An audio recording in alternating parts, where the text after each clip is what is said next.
నమస్తే, నేను మీ ఈశ్వర్. ఈ6 న్యూస్కి స్వాగతం. వార్తల్లోని ముఖ్య అంశాలు. సంగారెడ్డిలోని లా కాలేజీలో విద్యార్థులను ఉద్దేశించి డాక్టర్ కూనవేణు మాట్లాడుతూ, కన్న తల్లిదండ్రులను మనము ముందు ప్రేమిద్దాం, మన హీరోలు మన తల్లిదండ్రులు మాత్రమే అన్నారు. ఉపాధ్యాయులు కొవ్వొత్తులా కరిగిపోతూ మన జీవితాలను బాగుపడాలని తన కుటుంబానికి 8 నుండి 10 గంటలు దూరంగా ఉంటూ మీ మంచి కోరి కష్టపడి మీకు విద్యను నేర్పుతున్నారు. మీరు మత్తు పదార్థాలకు ఇతర దురలవాట్లకు అలవాటు పడకుండా మీ జీవితాలను మంచి మార్గంలో ప్రయాణించేలా చేస్తున్న మీ గురువులకు మంచి పేరు తేవాలని, అలాగే మీ కాలేజీకి మంచి పేరు తేవాలని కోరుకుంటున్నానన్నారు డాక్టర్ కూనవేణు. తల్లి నిజంగా చెప్తున్నా కదా, ఒక్క ఎంక ఇరుగుతూనే మనకు చాలా ఇబ్బంది అవుతుంది. ఒక్క ఎంక ఇరుగుతూనే మనకు ఇబ్బంది అవుతుంది. కానీ ఈ మధ్య మన మొబైల్ ఫోన్లలో పుష్పాటు తగ్గేదే లేదు, పెరిగేదే లేదు, కింద పడేది లేదు, పడుకునేది లేదు, లేచేది లేదు అనేటువంటి దాని మీద మన మొబైల్ ఫోన్లలో మనం పెడుతున్నాం. ఏం పెడుతున్నాం? మనం మొబైల్ ఫోన్లలో పెడుతున్నాం. అరే నిజంగా చెప్తున్నా కదా, ఒక్క ఎంక ఇరుగుతూనే మనకి ఇబ్బంది అవుతుంది. ఒక్క ఎంక ఇరుగుతూనే మనకి ఇబ్బంది అవుతుంది. 27 ఎంకలు పటపట ఇరుగుకుంటా జన్మనిచ్చిన తల్లి నిజమైనటువంటి హీరో, తండ్రి నిజమైనటువంటి హీరో. వాళ్ళని పెట్టేటువంటి ప్రయత్నం చేసేటువంటి నవ యువకులు మా నాగరాశాల విద్యార్థులు కావాలనేటువంటి కూడా మీకు అందరూ కూడా హృదయపూర్వక కోరుతున్న విషయాన్ని కూడా మరొకసారి తెలియజేసుకుంటా. ఈ రోజు నుంచి వాళ్ళని గౌరవిద్దాం. మీకు ఏమైనా దెబ్బ తాకిందని ఎవరు వస్తారు? అమ్మ వస్తుంది, నాయన వస్తాడు, మీ కుటుంబ సభ్యులు వస్తారు తప్ప కానీ ఇంకెవరో సినిమా యాక్టర్లు ఎవరో దయచేసి చెప్తున్నా కదా. సినిమా అనేది ఏంటంటే ఆ రంగులమయం కనుక ఆ రంగుల మనం అందరూ కూడా అనస్థేషియా ఇచ్చేటువంటి ప్రయత్నం చేస్తున్నాక మనం అనస్థేషియా కాదు బేట, ఆ హీరోలకి అనస్థేషియా ఇచ్చినటువంటి నిజమైనటువంటి హీరోలు మా లా కళాశాల చదివేటువంటి మీరు హీరోలు అనేటువంటి విషయాన్ని కూడా మరొకసారి మీకు మనస్ఫూర్తిగా తెలియజేస్తున్న విషయాన్ని కూడా మరొకసారి మీకు తెలియజేసుకుంటాం. అటువంటి చైతన్యం కావాలనేటువంటి ప్రయత్నం చేసుకోవాలి.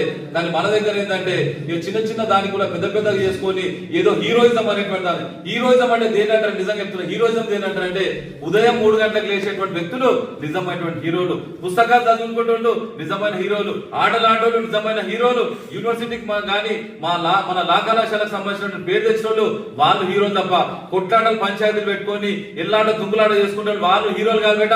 వాళ్ళు ఎప్పుడు కూడా జీరోలు అవుతారు. ఎవరైనా సరే నా పేరు కూనవేణు, నేను ఎవరు భయపడా, ఉన్నది ఉన్నట్టు మాట్లాడేటువంటి ప్రయత్నం చేస్తే కనుక నిజమైనటువంటి హీరోయిజం కావాలంటే తల్లిని గౌరవించండి, తండ్రిని గౌరవించండి, ఈ నిరంజన్ సార్ గౌరవించండి, చైతన్య మేడం గౌరవించండి, ఇక్కడ ఉన్నటువంటి ఫ్యాకల్టీని గౌరవించండి. వాళ్ళందరూ కూడా కుటుంబాన్ని పక్కకు పెట్టుకొని మీకోసం వచ్చి మీకు చదువు చెప్తున్నంటే వాళ్ళు మామూలు మనుషులు కాదు. మనం ఒకసారి ఆలోచన చేయాలి. మోంబత్తి ఉంటది, మోంబత్తి ఎట్లా కరిగిపోతుంటుందో వాళ్ళ జీవితాలు కరిగిపోయి మీకు అద్భుతమైనటువంటి మీకు ఉన్నటువంటి చీకటి ఒక జ్యోతిలాగా వెలిగించేటువంటి ఉపాధ్యాయుని గర్వించేటువంటి వ్యక్తులే మా న్యాయ విద్యార్థి కావాలని కూడా మీకు మరొకసారి హృదయపూర్వకంగా తెలియజేస్తున్న విషయాన్ని కూడా మరొకసారి తెలియజేసుకుంటాం. అటువంటి ఆలోచన పరులు కావాలి, అటువంటి శక్తి పరులు కావాలనేటువంటి దాని మీద కూడా మీకు అందరూ కూడా తెలియజేసుకుంటాం. మనకు అద్భుతమైనటువంటి దిమాగును, అద్భుతమైనటువంటి మేధస్సును మనం ఏం చేస్తున్నాం? సంగారెడ్డి మున్సిపాలిటీ ఉన్నది, మున్సిపాలిటీ ఏం చేస్తారు? చెత్త అంతా తీసుకొచ్చి ఏడేస్తారు, డంపింగ్ యార్డ్ చేస్తారు. మన బ్రెయిన్ అనేటువంటిది ఏమైపోయిందంటే అద్భుతమైన తెలివితేటలు ఉన్న బ్రెయిన్ ఏమైపోయిందంటే డంపింగ్ యార్డ్ అయిపోయింది. డంపింగ్ యార్డ్ అయిపోయింది అంటున్నా కదా. పొద్దుగా లేవంగానే చూడాలి, అందరినీ ఆనందపడాలి, అందరినీ ఏదో అనుకుందాం, ఏదో అద్భుతం, ఏదో అనేటువంటి దాని మీద కొట్టుమిట్టాడేటువంటి పరిస్థితి ఈరోజు యువతరం ఉందనేటువంటి విషయాన్ని కూడా ఈ మధ్యలో మనం చూస్తున్నాం. ఇక లా కళాశాల ఫైనల్ ఇయర్ రాగానే షురు అవుతుంది. నేను ఫైనల్ ఇయర్ వచ్చేసిన అనేటువంటి దాని మీద ప్లెజర్ అనేటువంటి దాని మీద ఏం చేస్తాను మెల్లగా December 31 ఫుల్ ఎంజాయ్. ఇక రేపటి నుంచి ఎంజాయ్. ఈ రోజు ఎందుకు పెట్టాలని మీకు చెప్తాను, రేపు తెలుస్తుంది మీ కథ అనేది. December 31 రాగానే ఎంజాయ్. అరే సిగరెట్ తాగాలని చెప్పేసి సిగరెట్ షురు చేస్తారు. ఇక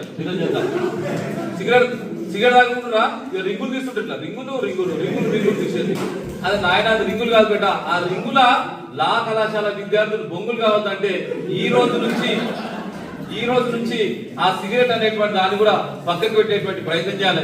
దాని తర్వాత సిగరెట్ కాగానే మెల్లగా ఏమవుతుంది? అరే చీజ్ అనేటువంటి దాని మీద 31 ఉన్నది, అరే ఈరోజు ఎంజాయ్ చేయాలి, జీవితం అంటే ఎంజాయ్ అనేటువంటి దాని మీద మెల్లగా బీర్లు స్టార్ట్ చేస్తుంటాం. బీర్లు స్టార్ట్ కాగానే ఇక బీర్ల నుంచి ఇంకా ప్రెజర్ కావాలనేటువంటి దాని మీద